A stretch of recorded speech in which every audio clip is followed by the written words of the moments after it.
Did they make No, no, it's pretty close, but this is going to be a drag race. Look at this. Moves out to win it. Carl Edwards, bump and dump and run. Here comes Gordon right up to the bumper again. The bump and run. There it is. Maine really turn around, Maine around this cage up. Yeah, welcome to the Bump N Run podcast. I'm your host, Michael D.Y., joined by my two best friends, Matt the Stat Man Reilly and Eric Daytona Ron. And speaking of Daytona, it's Speed Weeks, baby. We are live and alive, and qualifying is just kicking off on this Wednesday night. We delayed the podcast because of Valentine's Day. And then, Matt, you had an issue. You're supposed to go out on Monday night. That got pushed over to Tuesday. What was going on there? Yeah, so my wife and I have been going to the same place since, when we started dating. And we always go, the only time we go the entire year is on Valentine's Day. And this year they decided to do a seafood-only menu that I didn't know about until Saturday night. When I guess they posted their Valentine's Day menu on Facebook. And so my wife, I love seafood. My wife doesn't eat it. Yeah. So I'm like, crap, we gotta cancel those reservations and then, search for something else. And everywhere I was calling they were pretty much saying like, yo, idiot, it's 48 hours before Valentine's Day. What are you doing making reservations? So we just booked a nice little candlelit dinner on actual Valentine's Day Monday. And then, yesterday, Tuesday, we went to the place that we go to just kind of for tradition's sake. So, that's what happened there. I completely feel your pain, not over the seafood thing, but over finding a reservation this weekend, because I've always been a procrastinator, and I waited a little too long to start calling around to make reservations. Everything was booked except for one place in Scranton, which actually turned out great. The food was phenomenal. Bar Pazzo in Scranton, highly recommend it. Yeah. But they had two available times, 4:30 and 9 o'clock. So we ate with the olds at 4:30, and it turned out all right on Saturday night. How about you, Eric? How was your Valentine's Day weekend? Normally I'm absolutely terrible when it comes to these type of holidays and gift giving and stuff like that. Like I never really, not that I don't put effort in. It's just like, I don't know, like I tend to just panic, just straight up. Like I get real nervous, like I'm going to screw up. And then, then I end up just like really panicking like both you guys and then go to the last minute. But, I went a little different route this year. And, my girlfriend has been always wanting to check out a night race and, go somewhere other than Pocono. She's only ever gone to Pocono with me and never saw a live race anywhere besides Pocono. So I decided to splurge a little bit and, make up for maybe some of those past birthdays, Valentine's Days where I didn't, do so good. And I purchased 2 tickets for my girlfriend and I to go to the Bristol night race, and that will also be the dirt race. So hell yeah, going to see the dirt racing that night. Yeah, and that's a great race to go to. And now I'm super excited because now we have a war correspondent down in Bristol for the dirt race. We got boots on the ground for the podcast. Gonna hear about your whole experience from the weekend. So I'm pumped about that. But how is Dana? Was she pumped about it? Oh, she was ecstatic. It went over, very, very well. Better than I thought it was going to go over. So she was super pumped, and now like that's all we're talking about, and she's talking about, and already planning, and because I have a camper now, so we're gonna tow that down. We're gonna nice. stay the weekend and get the whole camping thing sorted out. So we're gonna have ourselves a nice little weekend. Just gotta hope that the spring weather comes a little early in Tennessee, and we get some nice weather for the weekend. Are you going to Chicken Bone Creek? Oh, you know what? I think that's the only place I could go after the last. I got to get back. So I forget, what was Chicken Bone Creek? Because you guys went down to the Bristol night race in the playoffs a couple of years ago. And you guys camped down there, didn't you? So yeah, it's Chicken Bone Creek. I don't know what the name of the creek was, but there was a creek that ran kind of adjacent to the campsite that we stayed at. And we were walking to or from the track or something, and there was like a big, like someone had thrown like a chicken leg into the creek, I guess. Oh, so you guys named it Chicken Bone Creek. So we named it Chicken Bone Creek. Yeah. Okay. Oh, it's not officially, we're trying to get that. Listen, if there's anybody that's listening to us that goes to Bristol on a regular basis. There's a creek that runs through the campground. I need you guys to all start referring it to as the Chicken Bone Creek. All right. And to be honest, Matt, it rained so much that weekend that we were there. That might not even been a creek. That might have been runoff through the campground. It was raining so much. To be honest, now back. I mean, we were pretty bombed up there on some homemade shine that we got from some neighbors, camper neighbors. But yeah, that might not have even been a creek. So it rained so heavy that weekend that inside my tent I woke up. So like I fell asleep on my side, and I woke up and like almost up to my nose was water. Like half my face was in a puddle when I woke up. It was miserable. Dude, could you imagine if you drowned in your tent at a NASCAR race? Yeah, I could. That's the way I want to go out. Not a bad way. No, that's a great story. I guess so. Yeah. I mean, you go out the way you lived, drunk and watching NASCAR. So we got the first car qualifying down right now. Daniel Hemrick posting a 50.16. We'll see how long that lasts. Of course, he's the first car on track. But do you guys want to jump into news? Let's do it. All right, not a whole lot of news. One thing I did think was pretty interesting, though, new drivers' council going to be headed by Jeff Burton with Kurt Busch, Austin Dillon, Denny Hamlin, who will also be an owner for the drivers' council, Corey LaJoie, Joey Logano, Kyle Petty, NBC analyst, and Daniel Suarez. What do you guys think about the newly formed drivers' council? We've tried this in the past.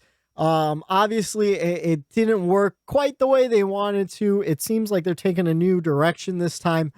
Just what are your thoughts on the new drivers council? I like the idea of it, that the fact that they have, some ex-drivers who are no longer, driving in the field itself. So to give kind of their perspective on it too. Yeah. So it's not, and it's also guys that are covering the sport with Jeff Burton and Kyle Petty. So they kind of give their perspective from the broadcasting side of it too. So it's not all driver influence or not all current driver influence. I like that. All right. Something else I like. We got Eric Jones on the track for qualifying. He's the third car out there. We'll see what kind of time he posts right now, running about a half a car length behind what Hemrick posted. Yeah. So I like that ghost car. I forgot about that because we haven't done qualifying. Yeah, I love the ghost car. Yeah, I do love Fox qualifying for that. NBC doesn't do the ghost car. I wish they would. I think that's a really nice touch. But Eric Jones not looking too bad. I don't put a lot of emphasis on Daytona qualifying, to be honest with you.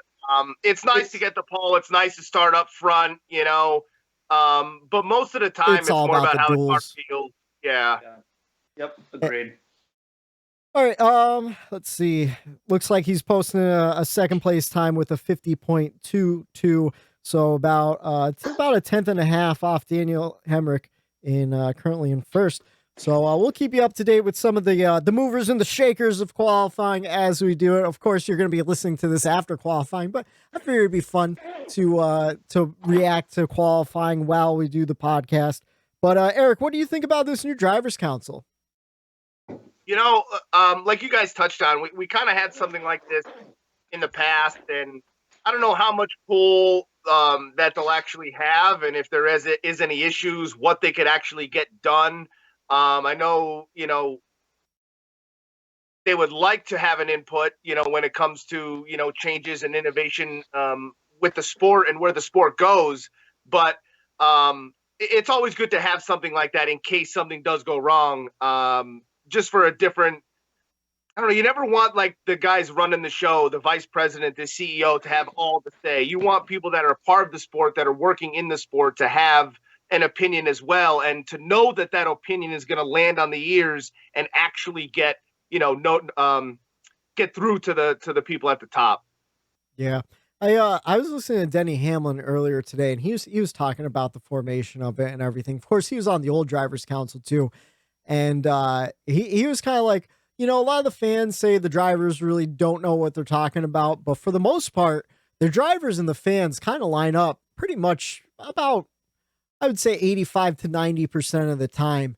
And it's that 10% that's really gonna help with the drivers' council to see other people's perspectives and stuff. And I agree with Matt. I think it's great having some former drivers like Jeff Burton and Kyle Petty. I mean, I was a little surprised when they said Kyle Petty, but it makes sense. He's been in the sport for a long time, and Jeff Burton's the mayor, man. Like he used to be the drivers' council, back in the day. Like he spoke for a lot of drivers in the garage. So I think that's a good fit. Another news story I saw. Did you guys see the Busch Light announcement where they're launching the Accelerate Her program? They'll be giving sponsorships to all women running in all divisions of the sport, except for Hailie Deegan, who is not 21 yet. We'll see what happens when she turns of legal drinking age. I'm sure Busch will send her some money and stuff as long as it doesn't contradict any of her monster endorsements and stuff like that. But what do you guys think about putting some money behind some of these ladies in the lower divisions, like Natalie Decker and Brittany Zamora and some people in the ARCA series and the Wheelin' Modified Touring series and stuff? How do you guys feel about that? I really enjoy it. I love seeing a sponsor always step up in these occasions. We saw, Camping World, step up last year and start sponsoring a lot of people and helping teams out and, helping some of these drivers out that are having a hard time getting some sponsorship. And, that's coming from within the sport already. And you have to appreciate that from a sponsor. So from a sponsor side, it's great to see someone, going out on a limb for the sport that they are getting involved with. And as far as the driver side, who's going to benefit from this, the women of our sport, there's becoming more and more trying to enter the realm of NASCAR and move up the ranks, and they deserve just as fair a shot as anyone else does. And it might be a little harder for them to get sponsors because they are female, and maybe Busch Beer, maybe not a lot of females respond to drinking a bunch of beer and that kind of stuff, but they're going out on a limb for those women. And, it's going to give them an opportunity and put some eyes on them to maybe get some more sponsors in the future. Yeah. Well said, Eric. I mean, at the end of the day, it's about time, that some of these talented young ladies get, the credit and the money that can back them. Like you said, I don't know. I can't speak on it. I don't think that, it's funny. Three dudes, trying to figure out, how it is for a woman in a racing, but yeah, it may be hard for some of these ladies to get sponsorship because they're women, which is unfortunate. And it's really cool to see a huge brand. I mean, one of NASCAR's premier name brands in Busch Light, putting the money where their mouth is and trying to help these ladies out. So it's really, really cool to see. Yeah. And Eric, you summed it up perfectly. And even the comparison with Camping World and everything that they've been doing for the truck series and developing young talents. Like, I love seeing big sponsors put money behind young talent that could be developed and everything. I know, some of the ladies have struggled. Like Natalie Decker hasn't had the greatest finishes, but again, that's kind of because she's struggled getting sponsorship and she doesn't have very fast race trucks, And Hailie Deegan, is still shaking things out, still very young. And I think this is the most women we've had in the sport in probably forever. And it's very promising to see all these just the spotlight being put on these young ladies. Hopefully they can develop. Hopefully they don't get pushed along a little too quickly too, though. I feel like that was one of the biggest detriments to Danica Patrick back in the day. She could have really, really used another year or two in the Xfinity series, and they really pushed her up to Cup just to get that Cup money flowing with GoDaddy. That was a big GoDaddy deal where they pushed her up a little too quickly. I just hope that doesn't happen to any of these ladies, that they have time to sit down there and develop properly, Agreed. Just checking in on qualifying. Bubba Wallace topped Garrett Jones and Chase Briscoe. He is now in the second place position. Daniel Hemrick still in first. That colleague Chevy running. Cole Custer way off the pace. Way off. I'll tell you what, I did not expect a 50 to be good enough for it to be holding at the top right now. I didn't either. I was seeing. I mean, I know in the pack they run 47s, but single cars during practice, I was seeing some 49s, close to 48. I saw 49s, 48s too. I'm wondering if we're just seeing some of the weaker cars at this point. Yeah. So we'll keep up to date as we go. What's that? I'm sorry. Was it warm down there today? Were you guys checking the weather at all? I think it said it was 59 or 60 some degrees. Okay, so it wasn't like hot, currently. Okay. So yeah, I was just thinking because those track temperatures are going to start going way down too. I mean, it's going to probably be another 5, 6, 7 degree difference from the time Daniel Hemrick ran, who was the first qualifier, to when Austin Syndrick runs, who's the last qualifier. Yeah, there's going to be a big time difference in the track temperature. Do you guys remember what time they did qualifying last year? I feel like this year it was super late at night. It's already 8:30 and we're only a handful of cars in. I don't remember, man. I don't remember. I tell you what, looking at the broadcast, the new Fox broadcast, I love that they put the driver's paint schemes colors in the little things where it's like they're showing Kaz Grall on screen right now, and it has the purple and the blue from his paint scheme in the background of his driver information. I thought that was pretty neat.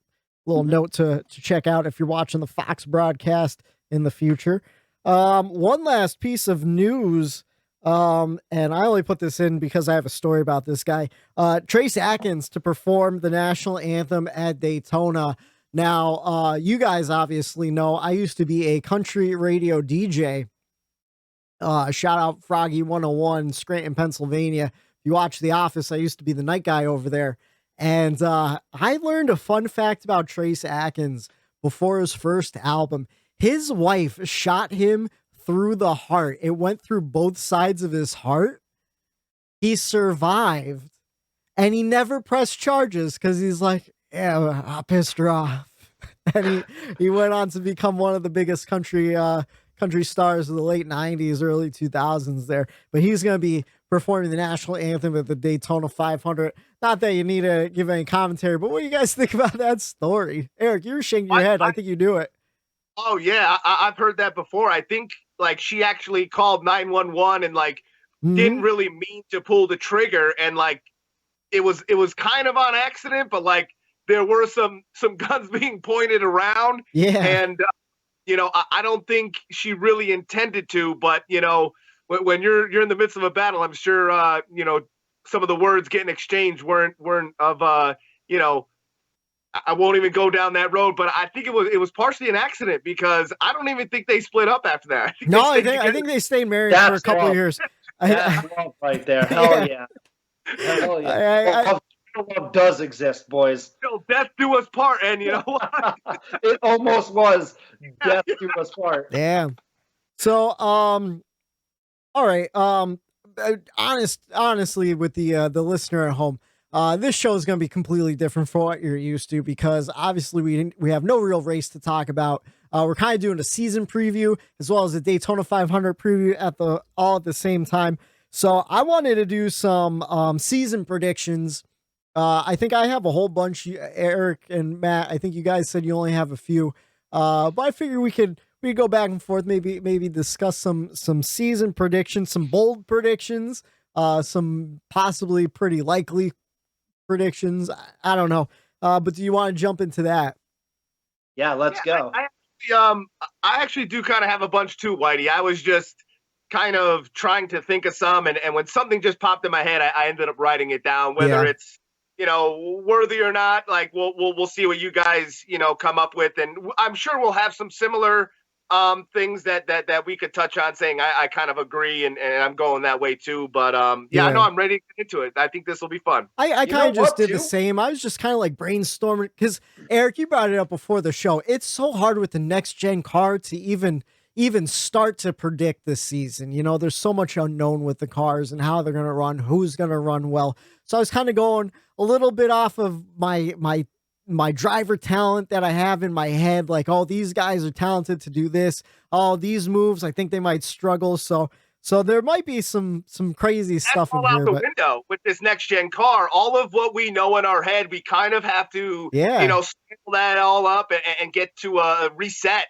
because this next gen car, you don't know who's going to be rising to the top. It's going to make for an exciting couple of weeks, especially with the West Coast swing, though, just seeing who's shaking out, who's doing well, and kind of, I don't know, it could happen like last year where we rattled off a whole bunch of winners after another, and we didn't have a repeat winner for a couple of races. So I think it'll be fun. But Matt, you were going to say something? I was just going to say that I have a prediction for the truck series as well. So I'm not going to keep mine, exclusively to the Cup series. But yeah, like you said, I think this is going to be the most kind of relaxed, free-flowing episode we've ever done. Just a little bit different, which is fine, and it's exciting. Yeah. We're all excited. You guys are getting ready to literally pack up and head down to Daytona. We've got qualifying on. It's just we're all really giddy right now. So yeah, super excited, man. Us. On Monday. So I had originally had Friday, Monday, Tuesday, and Wednesday scheduled off from work. Friday to get my stuff packed. Monday's a travel day for us to come back. Tuesday recovery, and I don't know if we're going to record the podcast Tuesday night or Wednesday, but I wanted to take that Wednesday off just to really decompress and stuff. And on Monday I was like, fuck it, I'm taking this Thursday off too. So I took another day off. What's that, Matt? BJ McLeod is running a NASCAR ignition paint scheme. So what does that mean? He's going to end up upside down or through the roof or not working? All right, dude. He'll probably end up 40 feet in the air. Yeah, just like the video game. If you guys haven't seen any of the drama with the NASCAR ignition game, it's apparently full of bugs. None of us bought it. We buy every NASCAR game. We haven't bought this one. I was close. You guys saved my ass. Saved me $60 that day. Yeah. I was close. So, and from what I hear, it's still, it's better now, but it's still nowhere near even heat levels. So not even going to bother. It sucks. Cause like I love my NASCAR video games, and it's just not even worth it. Sorry. And just like the game, it looks like he's qualifying in between 11th and 10th, and he's the 12th car out on track, so he's second to last in qualifying thus far. But let's jump into predictions. It's ironic because I know what your first prediction is on your rundown, and he is currently on track. Is he? Okay. Well, then maybe I'll save my prediction until after this qualifying run, and you could give us give us one of your predictions. I'll start off with the bang. I'm going to go with the bold prediction. Kevin Harvick does not win a race again this season. Really? Yeah. I disagree. The guy's 46 years old now. I don't know. I think he's getting to that age now where it's just kind of he's going to fade out. Maybe I'll be wrong, but yeah, that's one of my bold predictions is Kevin Harvick will not win a race again. See, I don't know. I can't hang Kevin Harvick's racing shoes up yet. I have too much faith in him that he's going to win a race or multiple races this season. I don't know when. I don't know if he'll light up in the summertime. I just can't. I can't fathom another winless season. But of course, I didn't think that would happen to Jimmy Johnson either. So, Whitey, I'm gonna have to disagree with you and Matt. I actually have that written down as one of mine as well, where Harvick does not win another race this year again. Wow. Not to the fact of he's losing talent. I just think once you get to a certain age, you just start taking less risks out on the racetrack, and there's different factors. You don't necessarily lose talent; you lose that drive to make a certain move that you would only move or do when you're in your 20s or whatever, and you don't have a family and anything. When you get older, you wonder why some of these, previous champions just how do you just lose it? And it's not necessarily you lose your talent or your skill. It's just you're getting older and your priorities and your risk factor just changes. And I think Harvick's getting up there to that point where if he's in a battle with somebody, he's not willing to risk crashing and flipping and getting into multiple accidents throughout a NASCAR season at the age and, the career that he's had. It's just not worth it to him and those drivers. And that's where you see the regress happening. So not to say that he's not talented. He's still going to run well. He's still going to make the playoffs, I think, and, be in contention for races. But I just think with the amount of young talent coming in, it's going to be tough for Harvick to dominate like he used to. Yeah, I mean, you saw Jimmy Johnson fade out at the end of his career. You saw the King fade out at the end of his career. It happens. Eric said it a lot better than I did. it isn't a talent thing. It's just it's a risk thing for him. Yeah. Risk, yeah. So I mean, we've heard Junior say the same exact thing too. Mm-hmm. And you're right. His son is getting a little bit older now. And that seems to be the growing trend with these guys is wanting to spend more time with their family while they still can, while they're fairly young. And Kevin Harvick is I believe the oldest active Cup driver right now anyways. So, and Eric Almirola is going to be retiring at the end of the year and he's much younger. So, I think you're right. I think your priorities do change. Some of that fearlessness goes away, with, the more responsibility you have in your personal life and everything. I can't see him not winning at least one more race, before he's done. And yeah. I'm holding true to that one. But of course, last year my bold prediction was Kyle Larson wasn't going to win a race. So we'll see. We'll see how that goes. My first bold prediction, he just ran qualifying. Brad Keselowski currently sitting in third behind Bubba Wallace and Daniel Hemrick still at the top of the board. I thought he was going to miss the playoffs. Just from what we saw at the Clash, how off the money they were. But now during qualifying, he had a decent qualifying run. So, and all the Fords have been super strong in practice yesterday and what we've seen so far. So, I might be eating my words on that one, but I'm putting it out there. I'm sticking to it. You heard it here on February the 16th. I don't think Brad Keselowski makes it to the playoffs this year. That is crazy. That's crazy. Way different mindset than I have, as far he's going to be this year. I actually, to just continue with a bunch of mine that I have to keep the show going along, I believe that Brad is going to win the 500. Okay. Wow. I believe that he is rejuvenated. I think the Clash, he didn't give two shits. I don't think anybody really, that's not what they're going to show at the Clash. Yeah.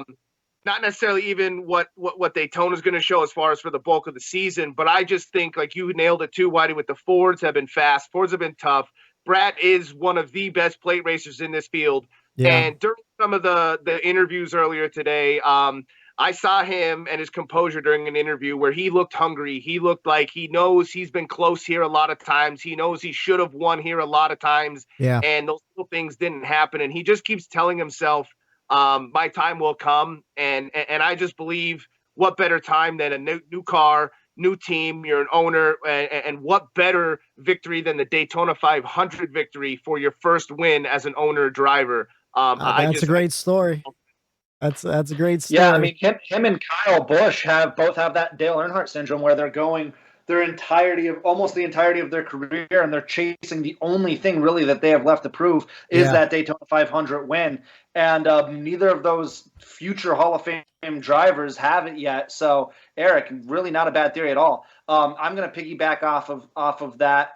I guess, I don't know if we're going to give championship predictions, Whitey. Yeah, or you not. can give a championship prediction. Okay. So I'm just going to go ahead and throw this out there. This might be even more bold than Harvick not winning a race. You ready for this? Yeah.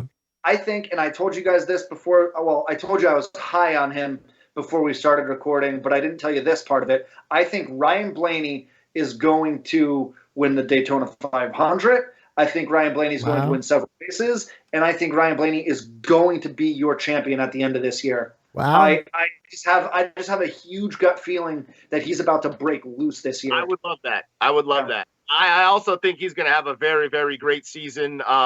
He's been coming along and getting those wins that he should be getting now in the equipment that he's in, and he's really maturing into becoming one hell of a NASCAR driver at the top of the Cup Series here. Yeah, I agree with you guys. I don't know about championship for sure, but I'm thinking championship 4 for sure. That's one of my bold predictions. I think Ryan Blaney is definitely going to be a lock for the championship 4. Like we saw this year, he had the first season with multiple wins and 3 wins on a season. He won Daytona in the summertime. He could definitely go and win it this weekend. I would be excited to see Ryan Blaney win. And I think that's a good bold prediction. We'll see how it shakes out, not only this Sunday, but as the season progresses. Speaking of Championship 4, one of my bold predictions, we saw 2 Hendrick Motorsports cars in the Championship 4 this year.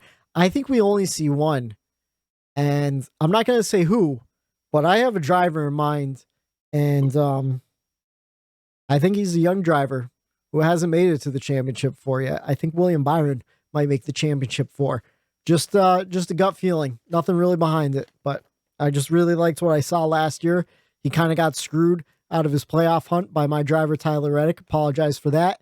And I think this year Willie B is going to get some vengeance, and I feel like him and his new crew chief, Rudy Fugel, right? Just going to be fucking killing it, dude. Whitey, we've got some sparks, buddy. We've got some sparks. Do we? No way. That's the tire pressure, though. That tire was low. Did you guys see that on Haley's car? No. Oh, yeah. Boy, you could tell in the time. That is not good. Or no, is that the splitter coming off? I think it was coming off the splitter. I think because of the low tire pressure. Yeah, that tire was super low pressure. Yeah, so you see the walls of the tire flexing. Paint scheme, by the way. I don't know if I texted you guys earlier. For some reason, the black with these colors. Oh, the JJ Yeley one. I love JJ Yeley's paint scheme. I'm a sucker for like bright colors underneath the lights, and I think it's just well done with the sponsorship placement and the colors of that car. It looks gorgeous underneath these lights. Yeah, that yellow and purple pinkish combination or magenta. I don't know what it would be called. Great. It reminds me of something else, and I can't think of it. Like some sort of like, I don't know, like the Macho Man in the 90s, you know? Yeah, it kind of reminds me of like Blaney's one paint scheme. That paint, what was he? That PPG paint scheme like he had. Yeah.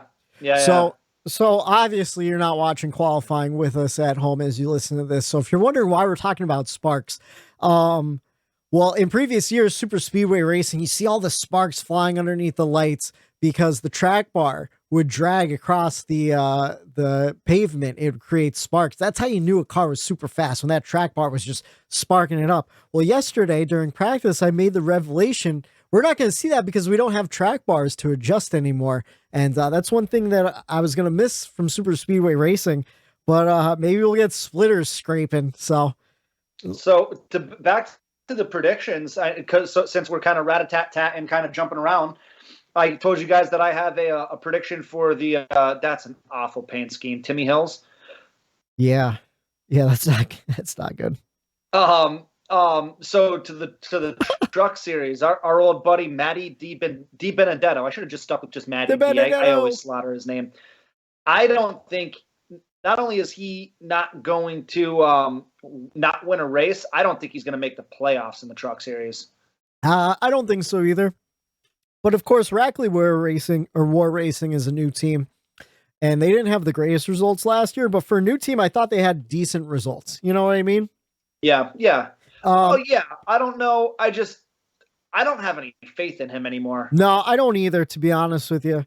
I agree, Matt, only for one reason. And I think a lot of people get this mixed up and confused because there's the Cup Series, the Xfinity Series, and the Truck Series. Those are the three main series in NASCAR when you talk about NASCAR. And a lot of times people look down upon the Xfinity and the trucks as like lower series. Yeah. And yes, in certain ways they are, but in their own right, they're different series, all three of them. And if you think, dropping down not only to Xfinity, but dropping down to trucks, being a Cup driver, you're just going to step in anything and dominate. That's not true. I'm sorry to tell you, it's not true, because those trucks, they are hard to drive. They are easy. They are way different than a Cup car. There's a lot, like all the stuff that you know from a Cup car isn't going to transition into that truck. Just because you were good there does not mean it's going to transition when you go to the truck series. And I think a lot of people think that, like, Cup, you're going down to the trucks, mainly because Kyle Busch put very bad, image. Kyle Busch puts good equipment on the track, and that's the difference. There's still great equipment in the trucks, and there's bad equipment in the truck series, and I don't know if Rackley War Racing has that good equipment yet. That's a good transition, because we've got some big hitters coming up here. Kyle Busch is going to be next on the track, and then Ryan Blaney, Chris Buescher, the rookie Harrison Burton, Denny Hamlin. we've got some big hitters coming up here, boys. All right, another bold prediction that I have to throw out there, and I just want to see what your guys' feelings are on it, especially with the parts and all of that stuff. Maybe to be a bit of a concern, and if teams are going to try to do something weary. I think at least one team. I'm not saying a big team. I'm saying at least one team gets an L1 penalty and becomes ineligible for the playoffs. I just think someone is going to push the limit. Yeah. And it's just a NASCAR way of doing things is pushing that limit. And I think some team will get an L1 penalty this year as a bold prediction and be disqualified for a playoff run. I have a weird feeling that we're going to end up manufacturing parts midway through the season. Like teams are going to have to be forced to manufacture some parts or something. I know some teams are actually in charge of manufacturing parts for the entire series. Like RCR manufactures all the wheel locks for the wheels and stuff. But I have a bad feeling with supply chain issues, the way they're going and everything, that like Eric said, either there's going to be a major penalty and they're going to miss the playoffs for messing with some parts, or we're going to get to a bad place where we have to build some parts in-house again. One day in, we already have a rules change. So, I mean, these engineers and these crew chiefs and car chiefs are already scanning over these rule books, looking for gray areas to take advantage of. And it's not going to be long till, one isn't as obvious as the car being skewed as much as they were in practice. It's going to be a little bit more minute of a gamble that one of these car chiefs is going to take. And it might not necessarily be a big team. It could be. But I think that might be a shock come halfway through the season, where a team may be struggling, like a big team could be struggling, looking for some speed. Maybe like the Fords or Toyotas aren't catching the Chevys. They start off hot, and that team is just trying hard to gain some advantage, and they just don't. That's what I was going to say. I bet you it would be a smaller team and a team alliance with a big team. Something like Rick Ware with the team alliance with Stuart Haas, where Stuart Haas says, hey, see where you get away with this this week. Take one for the team here. You know what I mean? Yeah, I think something like that might happen. I think that's a great point. Speaking of a smaller team, bold prediction from what we've seen over the Clash and in practice yesterday with the Rick Ware Racing. I think one of the Rick Ware Racing cars breaks the top 25 in points. That's bold. That's a bold. I know. That's the boldest. That's more bold than me saying Blaney's going to be a champion. Yeah. That is really, really bold, Whitey. When I saw you put that down on the rundown that you sent over earlier today, at first I wanted to believe it because of the way the Clash went and how aggressive they were there at the short tracks. Yeah. And with this new car, but man, cracking that top 25 is like, it's tough. It's tough. It probably better to say top 30. But I wanted to get bold on the Bump N Run podcast, so I'm going 25. I'm holding on firm. That 51. I know we talk a lot of shit on Cody Ware, but man, I've been impressed by him. Kyle's not going to get it. Nope. Looks like Kyle's running right around 4th position in qualifying right now. 4th. Yep. Behind 4th. So yeah, he's looks like he's going to end up. Oh no. 4th. Yep. Wow, I'll tell you what, Eric Jones still holding down 6th. He actually had a decent lap. Which is surprised. They're running a lot of 50.2, 50.3s. Here's Blaney. Blaney's trending in the right way here. See, I'm on a little bit of delay, so you're seeing it before me here. Okay.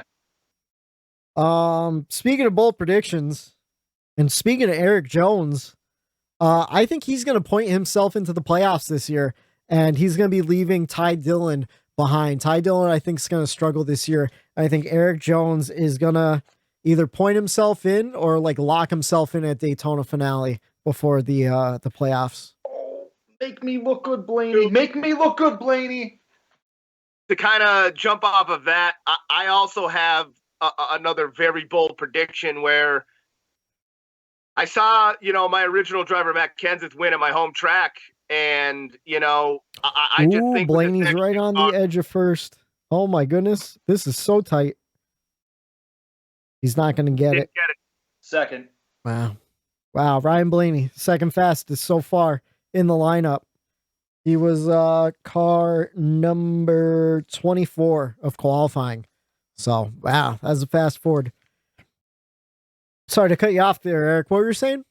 No, that's right. Just to come off like your Eric Jones thing that you said, I just have a weird gut feeling that, all of our kind of anger towards Pocono losing a race and, not having double, header anymore and, down to one weekend at Pocono.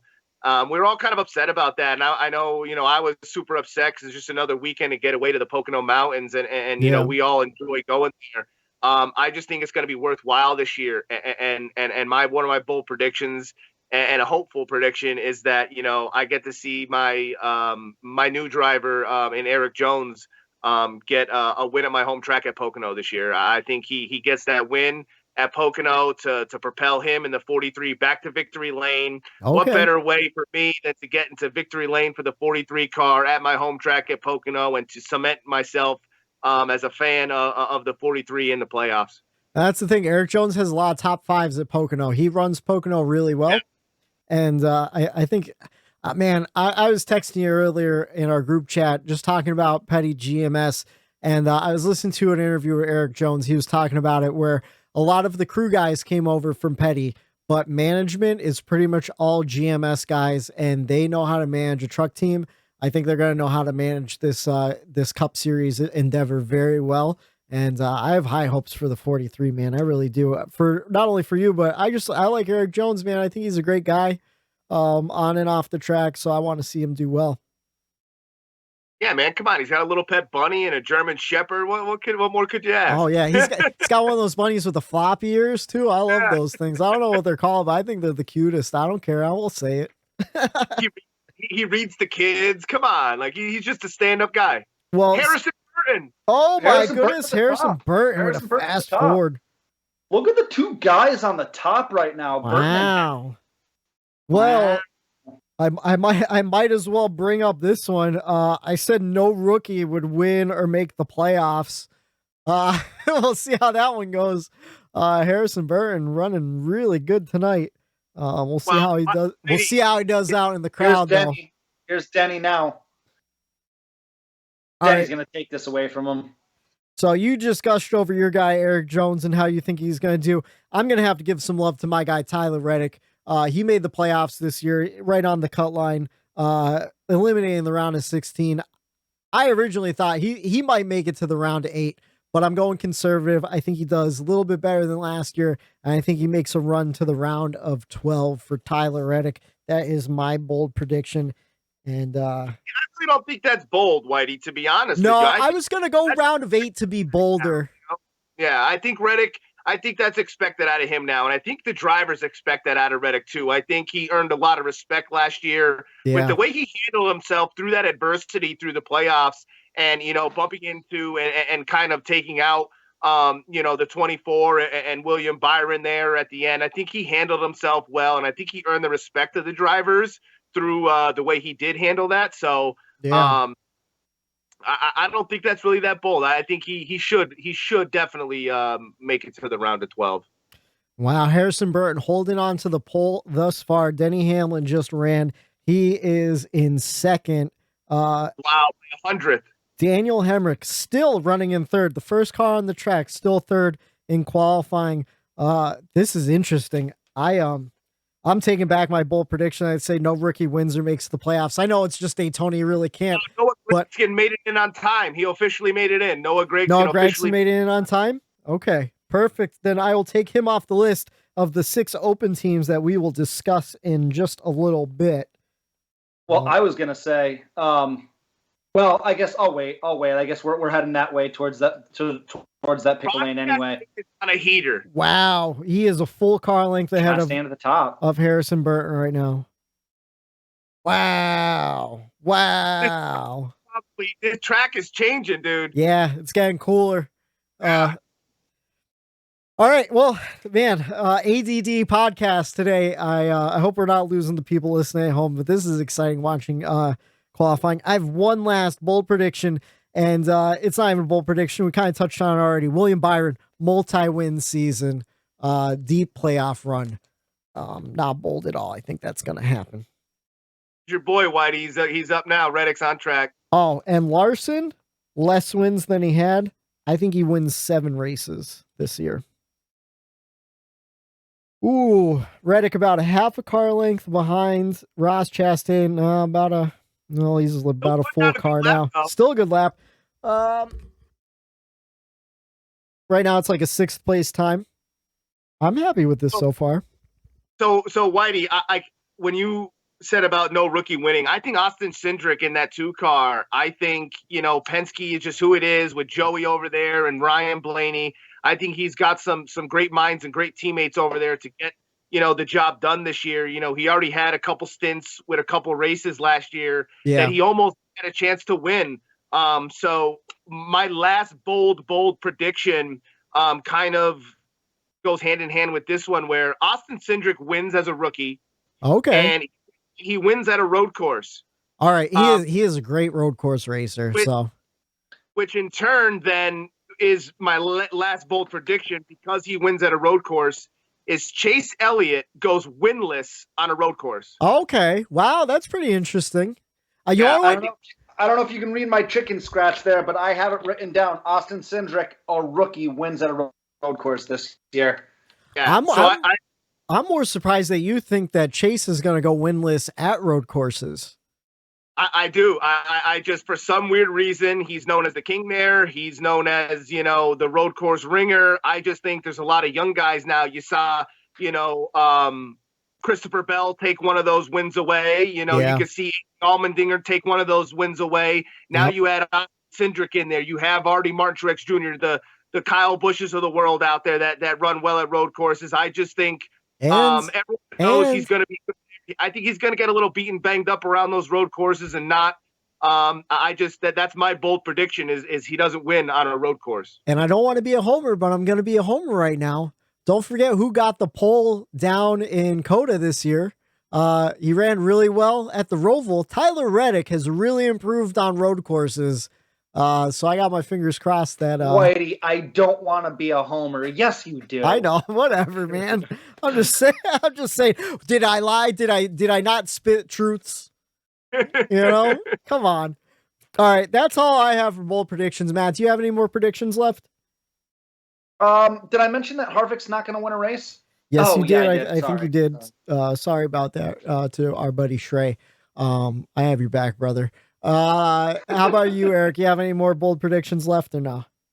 I have one, just because of what he did last year and the equipment in a new team.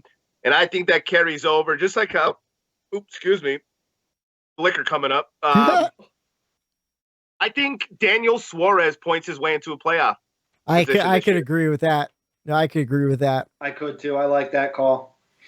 All right. I have 3 pick lanes very quickly. One we kind of already covered. Daniel Suarez out on track now too. We'll see how he qualifies. Rookie of the year predictions. Who has the better season? Syndrick, Burton, or Todd Gilliland? I'm feeling you guys are real high on Syndrick. Yeah, I just said it. I just kind of forced my hand there. I mean, it's going to be Syndrick. I think he wins here specifically because, first of all, I think Syndrick is the only one out of those 3 that wins a race, but I think specifically because of the road courses. I think Todd Gilliland is going to be a non-factor, unfortunately. Harrison Burton, I don't know. He took a little bit to get to catch fire in the Xfinity series. I think the same thing is going to happen to him this year, although he just laid down a great lap time just a couple of minutes ago. But yeah, I agree. I think Syndrick's going to be the best of the 3. All right. We have 6 open teams and 4 spots for the Daytona 500. Who doesn't make it in? Now, Noah Gragson had just qualified in on speed, so he's making the show. So we're down to 5. We have Kaz Gralla for the Money Team Racing. We have Jacques Villeneuve, Timmy Hill, Greg Biffle, and J.J. Yaley. Out of those 5, Who do you think are the two that go home before the Daytona 500 this Sunday? As much as I don't want to see the car go home because I just said earlier how beautiful it is, I just don't think the speed's going to be there for JJ Yeley in that 55 car. And Jacques Villeneuve, I think, as much as everyone wants to see someone from another sport try to get their crack at the 500, I just think, he's not going to get the job done either. How about you, Matt? You in the same page? we share the same sentiment with Jacques, and then my other guy is Biffle. Okay, you think the Biff's going home? Yeah, he laid down. I mean, I had this written down before obviously they started qualifying, but Biffle laid down a real slow lap, and I just don't think that team just got put together, and I just don't think that they're going to have the ability to make it. So I haven't been paying attention to the bottom of the leaderboard, and right now I'm showing commercials, so I can't even see. But my initial instinct was Jacques going home and Timmy Hill's going home. Timmy Hill has never made it into the Daytona 500 racing his way in, or he might have once, but he struggles in the duels to get in. Mm-hmm. So I think he goes home too. Unfortunately for Timmy Hill, I think he's a nice guy. I would like to see him make the show. But yeah, I think it's Jacques and Timmy. All right. Real simple. Over, under, different winners this season. We saw, what was it? We saw 15 winners last year. One was a part-time winner, so they didn't make it into the playoffs. So we had 14 drivers lock themselves into the playoffs on wins last year, which is absolutely insane. I'm saying the over-under, Matt said it at 13.5. With the next-gen car, the unknowns, do you think we will have more than 13.5 winners this season? Or will it be under? What are you guys going for? I'm going over. You're going over. Okay. Going over. And I think that's part due to the fact that I really do think that, Chase isn't going to dominate the road courses. I think that gets split up. There's a couple new winners in there. You obviously have the super speedways. Those are toss-ups for anybody to win. And, we're seeing how some of these cars like the Suarez and Coolidge Racing and some of these other teams that are, going to get a fair shot this year with this next gen car, kind of make some noise up the front of these races. So do you think we see 16 different winners? What number do you have in mind? I think it could get to 16 to cause controversy. You know what I mean? I think it's come close a couple times. I know everyone talks about it. I know we talked about it last season. And Moody always like, you could say that it's close, but it never really gets there. I think if there's any year, it would have been last year because of how even it was with no new parts and the money kind of staying the same with the next gen car on the horizon. I think that's what made last year so great. And I think that's what's going to make this year so great as well, and kind of maybe mimic what happened last season as far as, the teams being on the same playing field with no new engineering and teams being able to out-engineer, perform via have a better budget. So I could definitely see 16 or maybe even 17 and causing some guy to win that doesn't actually make the playoffs, which would be a pretty heated storyline. I would love to see 17 different winners and then one person get eliminated on points. I think that would be so cool. I don't think it's going to happen though. Matt, what are you, over or under? I'm over, and I agree. I think we're going to have at least 16 different winners. I just think we're due for that. This new car is supposed to breed parity. We kind of saw that. I know it was kind of its own animal at the Coliseum last week, but we saw some guys that we're not used to seeing up there not dominating, but winning and fighting for wins.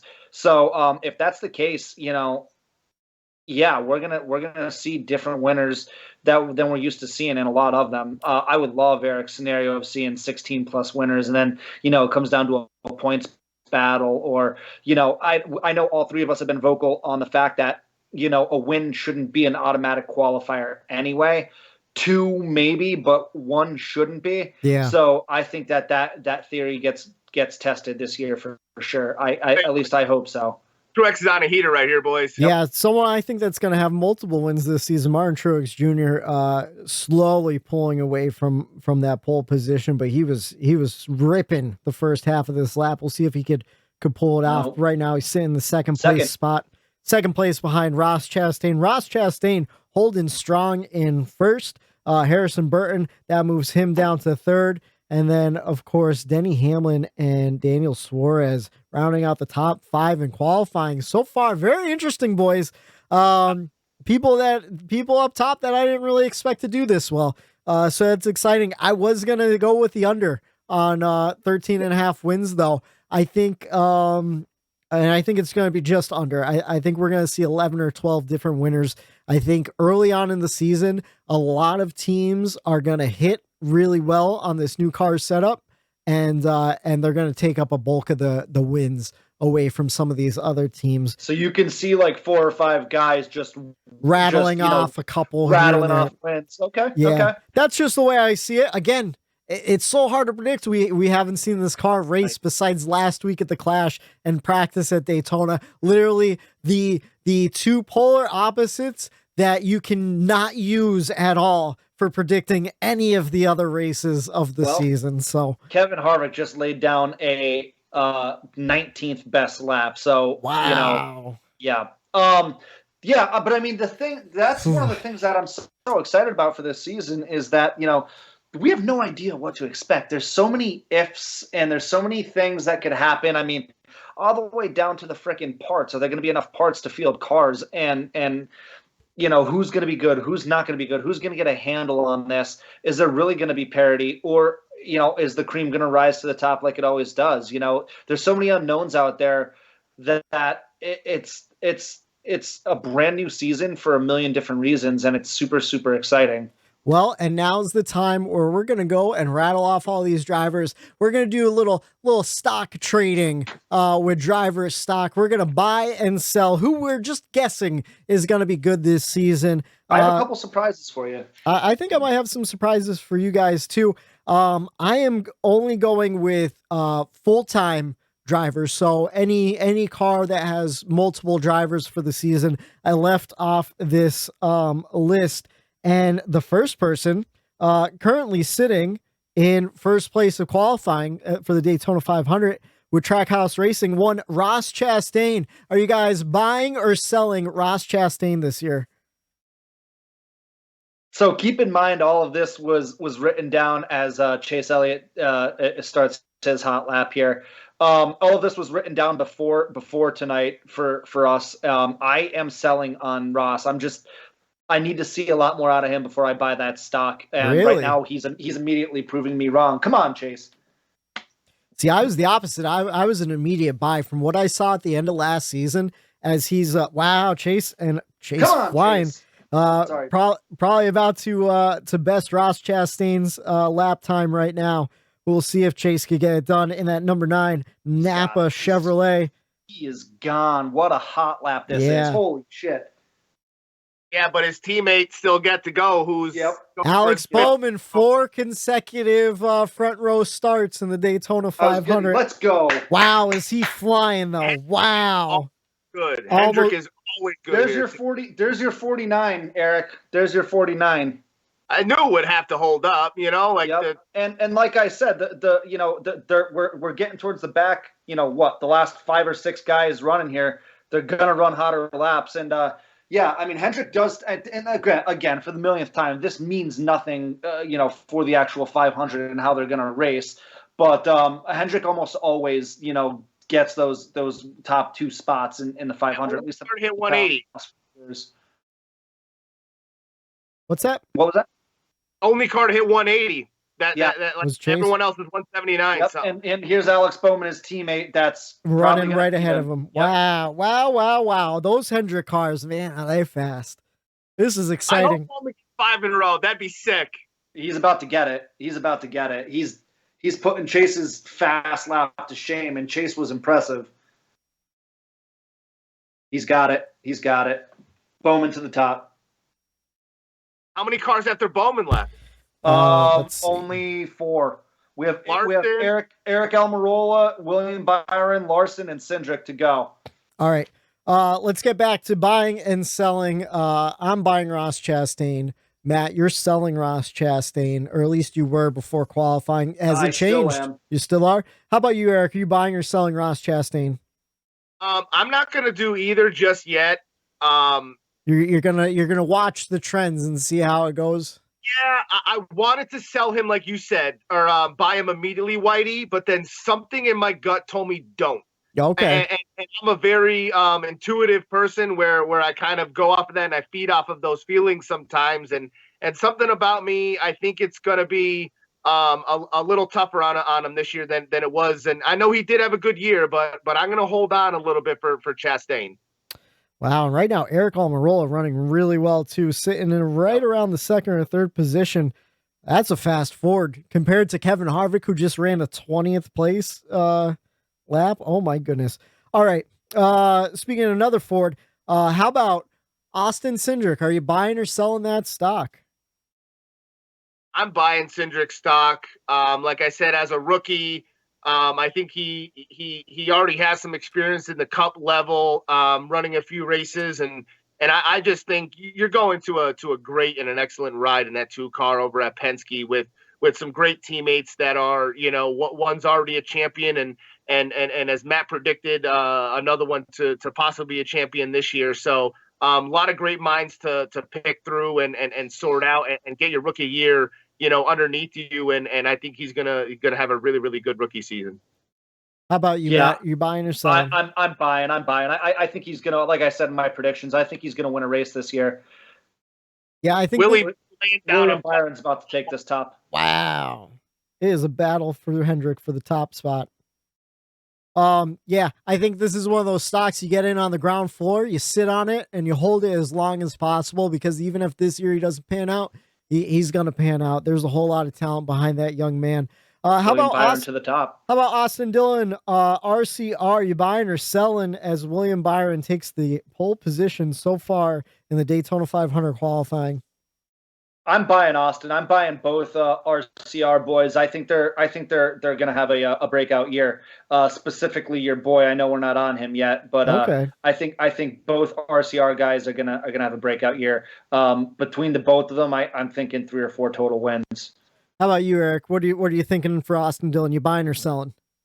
Yeah, I'm buying him. I bought him a few years ago too. I just think he's maturing into kind of just a good overall race car driver. I don't think he's up there as far as competing for championships yet, but I think he's starting to solidify himself as someone that you have to pay attention to, and that could possibly win a race any given week. So I'm buying him. Yeah, I bought a whole lot of Austin Dillon stock, and I sold half of it. I'm jumping back in. I'm trying to leverage my position a little bit and make some money back. You know what I mean? So I agree with you guys. Larson sneaks up in a second and knocks Bowman off that front row. Wow. Devastating for Alex Bowman. I was really hoping you get that 5th consecutive front row start. And here comes the rookie, Austin Syndrick, my wife's new guy. We'll see how he goes. How about a veteran, Stewart-Haas Racing's Kevin Harvick? You guys buying or selling? Matt, I believe you're selling already. Sold it. I sold that stock last year, brother. Yeah. How about you, Eric? You buying or selling? I sold it. Yeah, I'm still holding on. I'm diamond hands with Kevin Harvick. He's dipping. He's dipping real hard, but I'm holding out. I might even buy another share or two just to hope it goes up a little bit and then sell real quick. Austin Syndrick, the last car on track. We'll see how he qualifies. So far, not great. Running around 28th position. Byron and Larson going to be the 2 locked in. Speaking of Kyle Larson, Hendrick Motorsports, you guys buying or selling? Can I buy triple on this? Yes, you can. Can I buy quadruple? Let's go. I want to buy all the Larson stock. Yeah, I think he's going to carry right on. I mean, he's going to, right? I mean, if we're all starting from a blank page, theoretically, it's going to be the best of the best are going to get a handle on this as quick as possible. So, I mean, that's Larson. There's no better wheelman in the world than Larson. So, yeah, I want to buy all that Larson stock. Yeah, Kyle Larson is a blue chip stock, as they say. He is he's an Apple. He's a General Motors. He's a GE. One of those stocks that pays dividends for years to come. No matter what, you could count on him. And like you said, Brand new car. He jumps into a different type of car every week and runs really well. He is the most adaptable driver, I think, in the Cup Series today. How about Brad Keselowski? You buying, you selling? He's got a new team. He's the owner. I don't think Eric gave his 2 cents. Oh, sorry, Eric. I just assumed Kyle Larson's a buy. Oh yeah, if you're not buying Larson, you might as well. What are you been in stocks for? Get out of town, you know. Yeah. But as far as Brad Keselowski goes, I'm real high on Brad Keselowski. I'm buying. I might even sell some of my other ones that I'm diamond handed just to get in on Brad. I just, for some weird reason, I touched on earlier, my intuition, my gut feeling is something about Brad is going to change this year, and he's going to have a different mindset. He's not going to have that, that Penske, lingering over his head with him and Joey and, what's going on between them. And is he going to stay and go? Like, that's all out the door. Everything fresh with him. New car, new team, owner now. I'm buying Brad Keselowski stock. How about you, Matt? I'm going to sit on the fence with this one. You told me it was okay to just wait it out, learn more about this stock before I either buy into it or stay away from it. Yeah. He's at a brand new team with RFK. I don't know. It could go, Brad's usually good for 2 or 3 sneaky wins a year. Eric likes to say, Brad's good for scumming a last lap pass. Yeah. Or he could do nothing. He has got too much on his plate being an owner now, and he might not perform on the track. So I could see it going one way or the other. I'm not sure. So I'm just gonna sit on the fence right now and not do anything with that stock quite yet. Yeah, I originally after the Clash, I'm selling. I'm like, get rid of it. Now watching practice and qualifying a little bit, I'm like, I'm kind of with you. I'm on the fence. I'm not buying right now, but I'm definitely paying attention. For the right time to strike on that one. How about Corey LaJoie and Spire Motorsports? Sold that. Yep, me too. I sold it last year. I was high in the beginning of the season on all the new teams, and Spire did not perform to my liking. So big time sell. Yeah, big time sell. Not one of the new teams that I'm high on. Mm-hmm. All right, my guy Tyler Reddick, RCR Racing. You guys buying or selling? Matt, you said you're already buying. Yep, I'm buying into him. I told you last year. If you're a regular listener, you heard me say a bunch of times. Hey Whitey, look me in the eye, and I'm going to do it again right now. No, don't do it. Don't do it. Don't do it. Don't jinx me. All right. Don't jinx me. All right. I'm high on him, though. I'm high on him. Not that I believe in any of this stuff, but I've been visualizing the Tyler Reddick Daytona win and my celebration in the stands with Eric and our buddy Jay and our buddy Kyle. So I'm just trying to put that into the universe as much as possible for hopefully it'll happen. So a little peek behind the curtain with us. Whitey and I have a little friendly $25 wager. Who finishes better in the Daytona 500 out of our drivers, Chase or Reddick? And Whitey's been getting into the tough talk and the shit talk, which I love because that's sports, Oh, yeah. And he's been doing a great job at it. And I've been trying to smack talk him and Reddick, but it's really hard for me because I like Reddick a lot. And I really, again, I'm buying as much as I can with him. I think he's about to have a breakout year as well. Yeah, buy the dips, baby. Buy the dips. Well, welcome to the shit talking world because I do nothing but shit talk Tyler Reddick and our boy Whitey over here. So for years now, you can hop on board the shit talking train. I'm hopping right on there. I'm not buying or selling. I'm holding. I'm gonna wait and see what this Tyler Reddick has here. After not last year, move. I would have bought him, but come to the end of the season when crunch time mattered, when he needed to perform. He kind of let the situation get a little too big, and he let it get into his head and creep in, and just he wasn't little mistakes got to him. So I think the pressure got to him a little bit, and hopefully he learned from that. But I have yet to see. So I'm going to hold on Reddick, and let's see if he learned from those mistakes, and see if under pressure he could come back and finally race and make his way to the round of 12, like you hope, Whitey. I mean, you want to know what? That's not even a terrible way to look at it because that's exactly how he's looking at it. I was listening to an interview with him during media day at SiriusXM today, and he said like he was talking to Dave Moody. He goes, "My goal isn't out there. Like you would think my goal is, go out, win your first race, rattle off some wins." His goal right now is to just get one perfect race where he doesn't make any mistakes, because that's what the top guys do. That's what the Larsons do. That's what the Martin Truex Jr.'s do. They could go out there and they execute a perfect race. They might not have the car to win that day, but they didn't make any mistakes as a driver, and that's what he's looking to do. So I think you're in the right to start watching the stock. I'm still loading up. I buy every dip that I can. Hopefully one day this rocket ship's going to take off. One rocket ship that took off last year, or not last year, the year before that, won himself a championship. Are you buying, you selling Chase Elliott and Hendrick Motorsports? I'm selling. Yeah. Wow. Okay. I just think last year, it kind of makes sense. We talked a lot of shit on Chase last year as far as not being the top dog at Hendrick Motorsports anymore, and I still think that stands. I still think everybody over there is a top-notch driver. I think everybody over there has the ability to win multiple races, and I just think he is not the top dog anymore. And I think the competitiveness, is going to be there, and I just think some of those races are going to get taken away by some teammates. Not the fact that he's going to do bad that I'm selling. I just think there's going to be people and maybe even teammates around him that are going to jump him and excel a little bit more here. All right, how about you, Matt? I thought we were friends, Eric.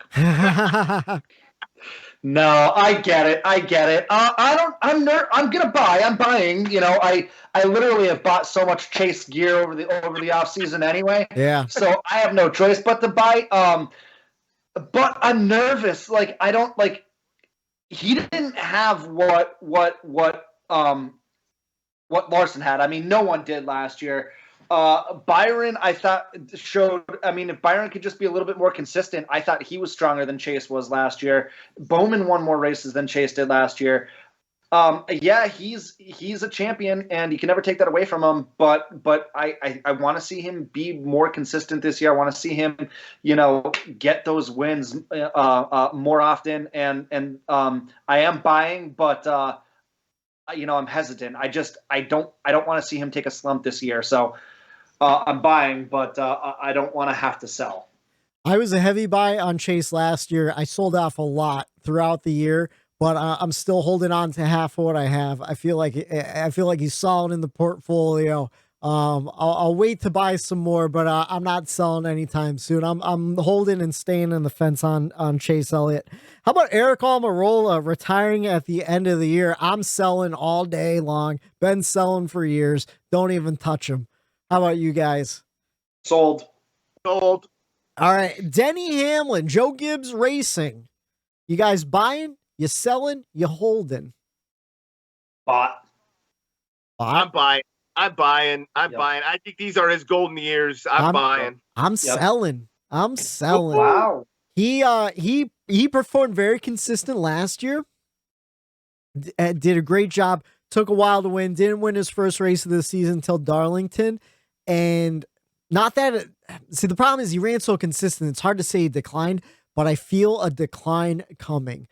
Something similar to what we've talked about with Kevin Harvick. Maybe not that drastic so far, but I think we might have seen Denny Hamlin's top price, and I think he might just be slowly going down. So I'm selling a little bit of what I have. I'll hold on to some, but I'm not buying any more right now. How about let's see, Ryan Blaney. Oh, give me it all. Give me it all. If I can sell all my other shares and stocks and all the other drivers and buy as much Blaney as possible, I would buy all of it, man. All in on Blaney. I am. I'm really all in on Blaney, which probably means he's not going to win a race and finish 18th in the standings, but we'll see. I agree. I'm high on Blaney, and I'm buying as much as I could afford. How about Chase Briscoe? Stewart-Haas Racing struggled in his rookie year. I'm buying. Yeah, I'm buying too. I'm also buying, and I thought I was going to be opposite of you guys by buying. I have a weird thing. Like I actually had a bold prediction that I didn't see it. I thought I crossed it out. Was I have Chase Briscoe wins a race at a road course. I hope it happens at Indy. He's an Indy guy. Way too talented. He's going to figure it out. This is his second full season. He's way too talented. Yep, I'm buying. So I think going back to like not to get off topic a little bit, but I think Briscoe winning at the road course, I think once again why I think he's going to take away from Chase's wins at road courses, but I think I think Harrison Burton is going to have a first year similar to Briscoe, where he makes a little bit of spark, a little bit of noise, but in year 2, look out for that 21 car. Yeah. I agree. I'm buying Chase Briscoe. Not a whole ton of stock, but I'm definitely buying before the before it really starts to boom. How about Chris Buescher, RFK Racing? I'm buying. I'm buying. I'm buying also. He was consistent last year, man. He was a consistent 10th to 15th kind of guy, 10th to 17th kind of guy, which is, where you want to be when you're Roush last year, now RFK. Yeah, I'm buying. Yeah, I agree. And we'll see how it goes with Roush and if they can improve. But I think he's pretty solid. I think his price is just right to pick it up now. How about Kyle Busch? You buying, you selling? I'm buying. He's rowdy. Anytime there's a car, just like Larson, just like Willie B, these are the types of guys that are going to adapt the quickest, the fastest to this car and just get the job done. Easy buy. Yep, same. Yep, I'm buying also. How about the other Joe Gibbs driver, Martin Truex Jr.? You buying, you selling? I'm selling. Me too. Wow. I thought I was Yeah. going against you guys too. Listen, I love Marty, but the same reason why I'm selling on Harvick. It's not a talent thing. It's an age thing for him. Yeah, and like he looked good last year in the beginning of the season, and then he fell off. And His it was demeanor at the surprisingly. Coliseum in LA last week kind of threw me through a loop. Like I've never seen him kind of down and out like that. He just didn't seem like he had it. I meant to bring that up last week during our post-race talks, and I forgot to. I know why he didn't run that qualifying heat, but I was disappointed to see him just sit it out. Like, to me, like if you want to go out and you want to run, and to me, it just seemed like he didn't want to be there. And I wonder how he feels just about racing in general, whether he doesn't want to be there, Full prediction in between this real quick. I think MTJ has a year like Denny had where he goes winless, but still runs half decent and makes the playoffs. But I could see him winning a late race at Martinsville or something to really solidify. But I think he races well, but I think the wins don't come as often for Martin. Yeah. All right. Moving on to another Joe Gibbs teammate, Christopher Bell. You guys buying, you selling? Sold it. Really? I'm selling. Really? That was my big shock. Yeah, I'm selling on Bell. Why? I don't have faith in him. I don't know what it is. I can't explain it.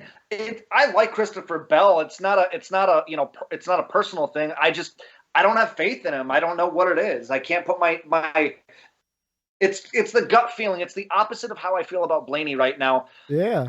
I just don't feel like he's going to really perform this year. There's a little bias in it for me. I kind of rooted for him in Xfinity, and he was my go-to guy, and I still rooted for him in Cup last year. But he didn't show me jack shit. You know what I mean? Like, and I look at it, through kind of a different lens, and I kind of compare him to what EJ would be doing if he was in there, and I just don't see him running better than EJ would have in that 20 car, and I just feel like he didn't do anything to really wow me like some of these other drivers did. Yeah, he got that win early in the season, and that was all fine and dandy, but then guess what? He fell flat on his face really from that point forward. Like, even in fantasy, I wanted to use him last year. Couldn't really, didn't trust him. And that's what it is. Like Matt said, I just don't trust him. We're idiots. That's surprising to me. I have to stop the podcast. Second round of qualifying? I had no idea there was a second round. Is there a third round? I don't know. I'm so confused. As soon as I saw Daniel Suarez back on track, I was so confused. No. Oh, my God. Wow. I'm sorry. You know what? Obviously, we're going to keep this in because we don't cut anything out. But that's hilarious. I had no idea either. I didn't know the format. You want to know what? I felt so dumb that I didn't even want to bring it up. Oh yeah, I saw Denny on the track. I'm like, is this a replay? Yeah, no. Daniel Suarez just made a run. Round 2. Yeah. Wow. Okay. I apologize. Who's the goose? I am. We are. Oh well. It goes what the top 20 Oh, four. is this the new qualifying format, or is this how Daytona always was? Oh, Daytona's separate. The super speedways are always separate from the way they qualify everywhere else. Yeah. It's all super speedways have always been different. Okay. I can't believe how dumb I feel. I had no idea what the qualifying format here was. So for all the listeners out there, you guys could definitely have fun at my expense. Yeah, mate. Well, you know what I mean? If you didn't get the 12, you were kind of only fighting for 12th. Or it used to be 3 rounds, 20. Used to get 24, then 12, and then they had the showdown. I think it's only 2 now. I think they only It's got to be only 2 because on the guide, on the TV guide, it said that the qualifying is only going to 10. Oh, I thought it went. I thought it was going to 9:30. Oh, I guess. No, well, it's going till 10. So I thought it went to 10 because they were just going to react to whoever was on the pole. But my bad there. All right. Well, we're still reacting to qualifying then, and yeah. Well, now I'm not too nervous about finishing up very quickly because I thought we would have to wrap this up soon, but I guess we don't. I am buying Christopher Bell. I'm shocked you guys are selling. But I'm buying for the reasons why Eric said he was selling. You know, he had that win at the road course early on. And yeah, he didn't perform super well, but he showed consistency at certain types of tracks, short tracks especially. Martinsville, Bristol, I thought he ran very well at, and he was pretty decent at road courses too throughout the season. So I don't think he performed better than Eric Jones would have. But I have a feeling that he might have a pretty good year this year. Maybe not quite a breakout season, but I think he still gets at least one win. I'm buying him. How about rookie Harrison Burton, who is currently sitting third on the qualifying, ran a very fast lap in the first round of qualifying. For the Wood Brothers, you buying or selling Harrison? I'm buying just because the pure fact that 21 Woods Brothers car, you can't not have a little piece of the stock in that 21 Wood Brothers. You know what I mean? That's such a, legendary car, legendary team. That's Ford stock right there. You know, you can't not have a little piece of that. So I like him. I think he's going to come into his own here. He's very, very young. I think he's going to take this season as a learning year. I think he's going to be aggressive certain places and kind of show a little flash here and there. But overall, I want a little piece of his stock because I think there's potential for that stock to actually make me a ton of money come the end of the season. Yeah, buy low while you can, get in on the ground floor. How about you, Matt? I'm going to wait to buy. I'm going to go against your advice there. I don't know. He didn't win a race in Xfinity last year, right? I don't think so. I don't think he did either. I mean, I know he had the year before he won a handful. Yeah. The only thing I'm really looking for out of Harrison Burton is just be better than what Matty D did last year, and you're already vindicated. You're already proving that you belong in my mind. So that's all I'm looking for is just have better finishes than Matty D and just have a good clean year and welcome to the Cup. All right. So we'll keep an eye on old Harrison Burton's stock there. Laying down some heater fucking laps though, boys. He's ripping. Too. All right. How about Joey Logano? You guys buying, you selling, you holding what you have? I'm buying Joey. Yeah? I'm buying Joey. I think he's going to be coming into his years where, unfortunately, going to start rattling off some crazy wins and have some stellar seasons where he just flips a switch and just starts tearing up because he's got the talent. We all know that. He may be the biggest scumbag I've ever seen. But I just think he's in that time period of his career where he's gonna be one of the top dogs week in, week out. And I unfortunately gonna buy up on the 22. He's our age, man. I'm also buying. He's still young. I was just gonna bring that up, Matt, because he's been in Cup for so long. I think people forget how young he still is. He's only about 31 years old. So yeah, I'm buying. I think he has a lot of good years left in him. To the top of the board, 49.8. Wow, he's ripping 2 car lengths ahead right now. 80.5. Wow, that's a fast forward. He was fast in the first round too. Here's Chase. Come on, bud. All right.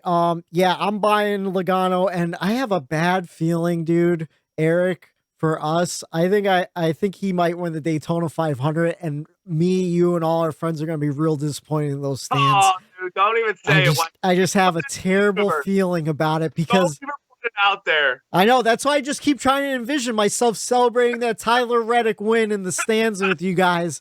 I'm like, oh, I'm gonna be crying, so happy. We'll be eating 3 cheese, dude, just stuffing it in our mouth. Yeah, dude, just fucking ripping beers. We got to get a beer bong this weekend because we haven't ripped a beer bong in like 7 years. So damn, Almirola staying on top of Chase there. Outpacing Chase. Damn it. Okay. Moving on, Bubba Wallace. You guys buying, you selling, you holding what you have?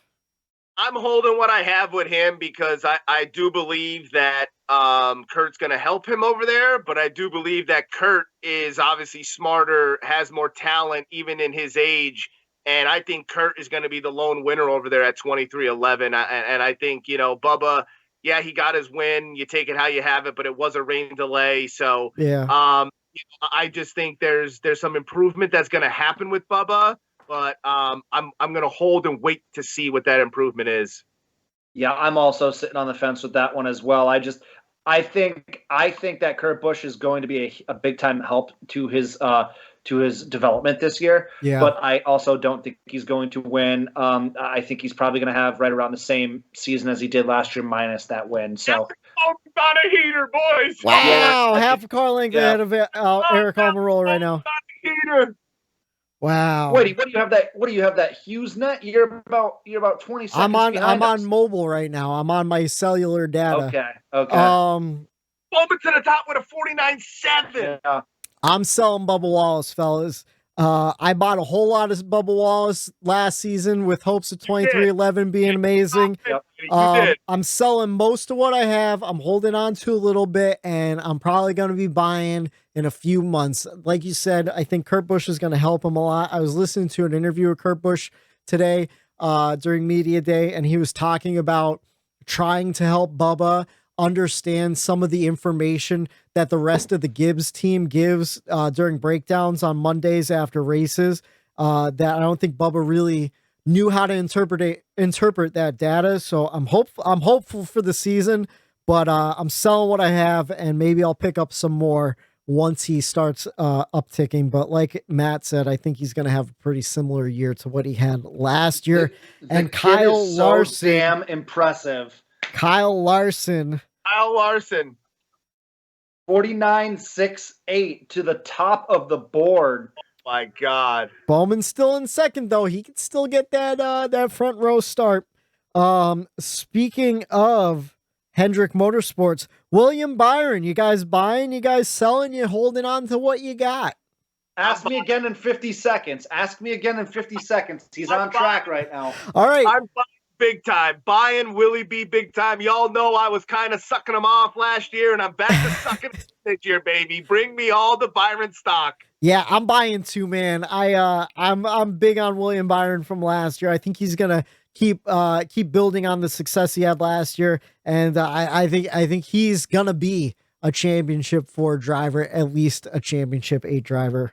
And right now he's close to getting the second on the pole here.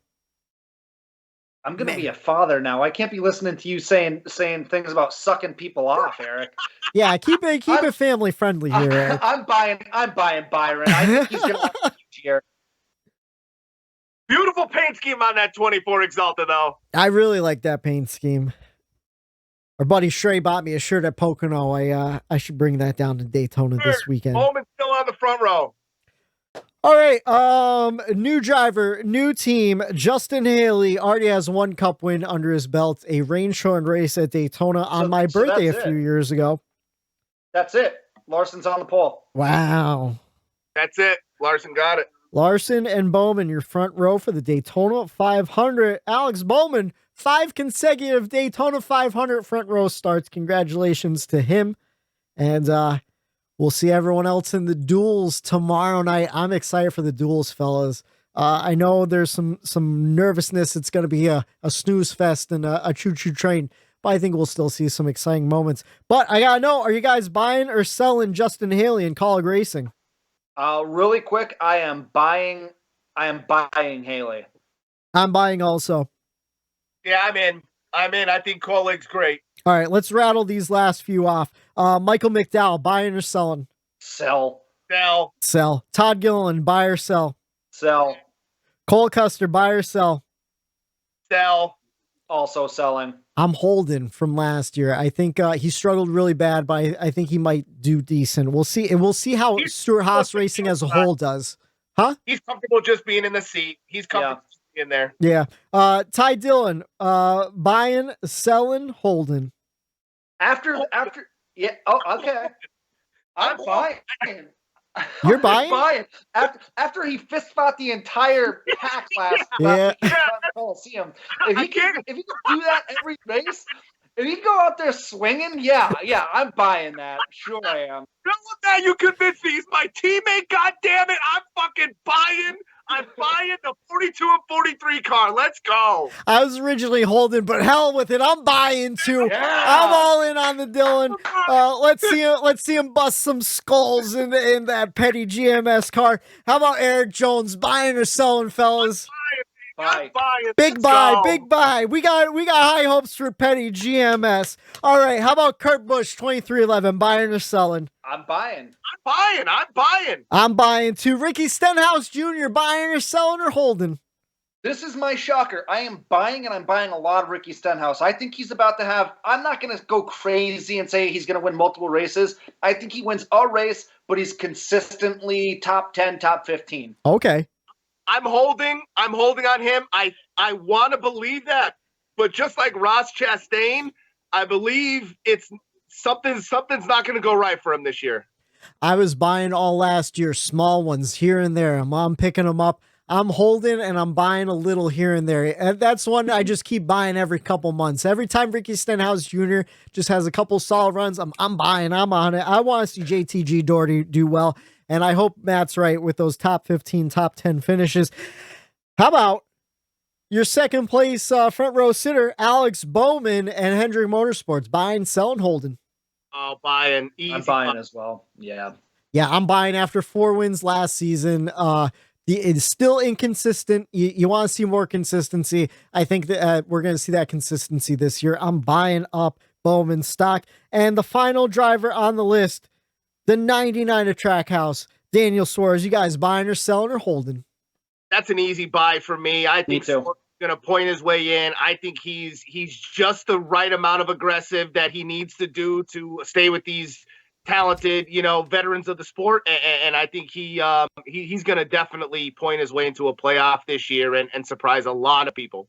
Yep, I agree. Another young guy you don't realize because he's been around a while. He got pushed up to the Cup Series a little prematurely, in my opinion.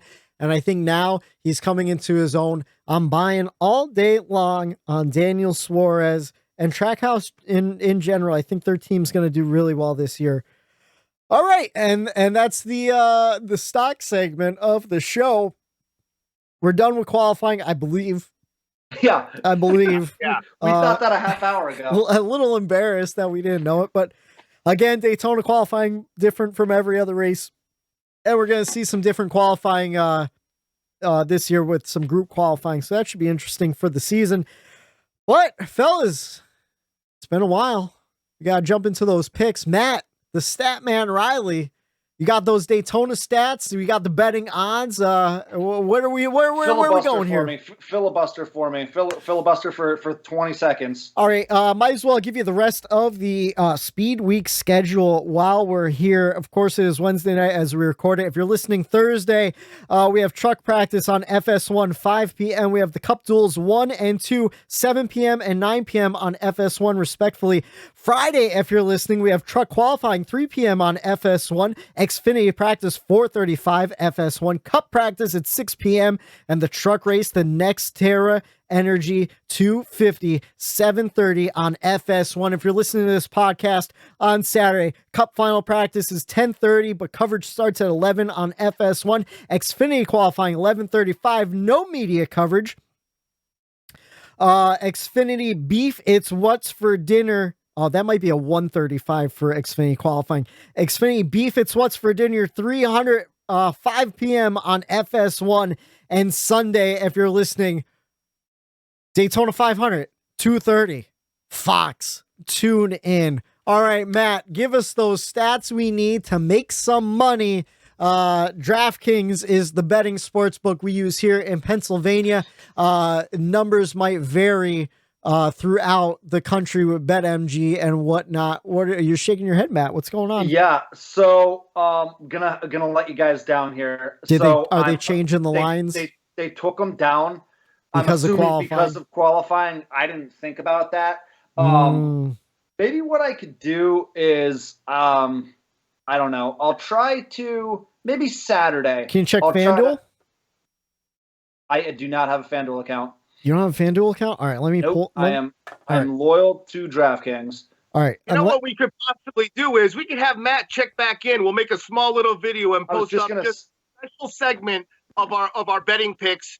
Yep. Once they're posted online, we'll have a separate little short, quick video for the betting segment. Yep. While you guys are traveling Saturday, I will get that done, and I will I'll post it to our YouTube page. I'll figure that out, or Whitey, I'll get with you on the logistics on how to get that done. But right. I will do my best to get a gambling little 5-minute snippet up for you guys. FanDuel's locked too, which means even if we had the betting odds from before qualifying, they would change. They changed. So it would be useless at this point. So sorry, folks. Apologize. Man, it's we're working out the kinks. We're working out the kinks. We got used to having the schedule set going into the race weekend, so we could have those betting odds and everything. I wonder now that we're going back to practice and qualifying for the year, if we'll run into more issues with that. If we do, we will work around it. Like Matt said, we'll put it up on YouTube once the lines are set, and we'll just have Matt do a video. And we could weigh in or something like that. We'll figure it out as we go. But do you still have any numbers for the Daytona 500? I got to figure out who I'm going to pick to win. I've got one number. Yeah, I do. I have one number. Okay. It's the number 12. Ryan Blaney. Is that your pick? That's my pick, man. Okay. You came in last in the season standings last year, if I remember correctly. So you get to pick first. Matt's picking Ryan Blaney for the 500. Eric, you came in second in the standings. You get to pick second. Who are you picking for the Daytona 500 now that Blaney's off the board? I had mentioned it earlier in the bold predictions. I think Brad Keselowski in that number 6 car is going to finally see victory lane at Daytona 500. Okay, Brad Keselowski. Here we go. Whitey had all off season to think about this. So it'll only take him 15 minutes instead of a half hour. Left the sheet blank. Right where we left off. You know I want to pick Tyler Reddick, but I'm not going to, even though I want to. I'm gonna bet with my head. And I don't want to say this, but I already said it earlier in the show. I think Joey Logano is going to pull off a Daytona 500 win this year and piss us all off in the stands. Yeah. I really do. I don't want it to happen. It's funny. We all picked Team Penske from last year. Man, I fucking hate Joey Logano so much. I'm picking Tyler Reddick. I don't care. What happened? I'm picking Reddick, baby. I'm going for it. Let's go. Let's go. See, this makes me want Logano to win now, just because you know he is. Here's the thing. So here's my thought. Every Daytona 500 I've gone to, Denny Hamlin won. Yeah. So I was like, should I pick Denny again? The odds are there. I don't know. It's tough. It's a crapshoot. There's a lot of great plate track.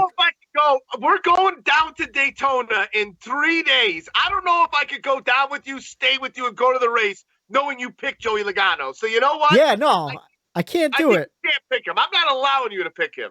But I don't want to pick Tyler Reddick either, even though I want him to win. I don't know. Whitey, make a pick. I'm tired. It is almost 10 o'clock, and I have to edit this and get it on. I am going with Hendrick Motorsports. Oh my God. William Byron for the win in Daytona. All right. I'm buying Willie B, baby. God almighty. Would it be a Bump N Run podcast if I didn't have my mind made up? No, I know. True. You know? That's becoming like a tradition now. Yes, it is.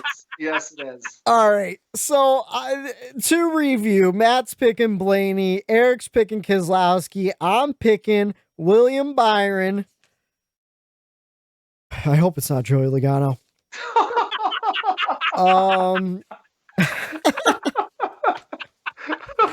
Like Eric said, we're heading down there for the Daytona 500. We're flying out a Saturday morning. We're coming back Monday night, so there won't be a podcast Monday night. Do you guys want to shoot for Tuesday or Wednesday night to record the podcast? I am down for either one. I just want to say to you guys, have a good time, have a blast. Thank you. I wish I was going to be with you guys under different circumstances. I would be. It's going to be a busy year for me, so I'm not able to make it. But don't do anything I wouldn't do. We never said it. We invited Matt to come down with us. I was hoping he could, but he had a little secret he couldn't tell us yet. Matt's going to be a daddy in the summertime. So it's probably not the best time to leave a pregnant wife and go party with the boys in Daytona. So my kid, to keep it NASCAR relevant, of course, my kid is due the weekend of the Pocono race, so I won't even be able to get to that. So, but bigger priorities this year. We'll try to figure out maybe a different race at some point, point else in the season. Are you still on the fence and trying to convince your wife to name your kid Pocono?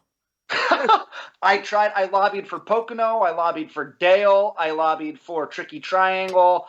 I lobbied for the Lady in Black. Those are all stripper names, even Dale. Well, listen, I support my future kid no matter what they want to do. So the other thing, too, is I told you guys, screw it. I'm coming down to Daytona, but I can't even do that because we're doing the gender reveal on Friday night. So exciting weekend for all parties involved. But, yeah, just a crazy year coming up. I'm super excited about everything. So, yeah, but again, guys, don't do anything I wouldn't do down there, which isn't much. It's not much at all. So we'll have a crazy weekend. You can live it vicariously through us. And congratulations again on the baby coming our way this summertime.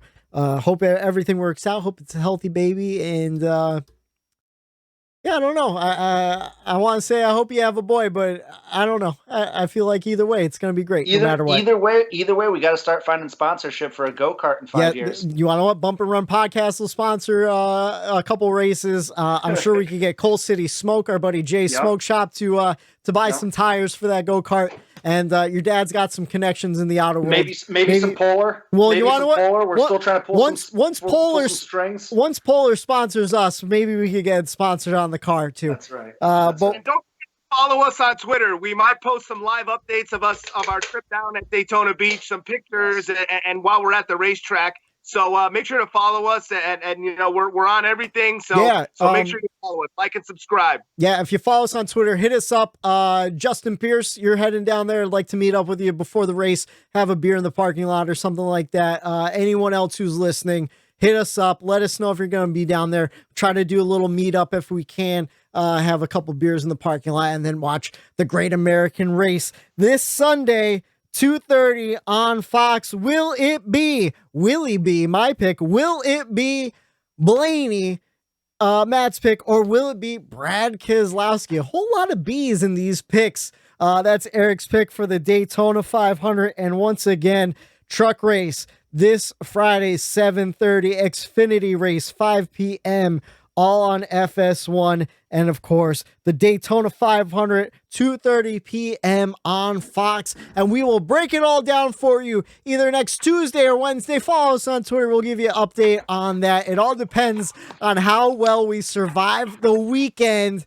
For Matt, the Stat Man Reilly, for Eric, Daytona Ron, I'm Michael D. White saying have a good night.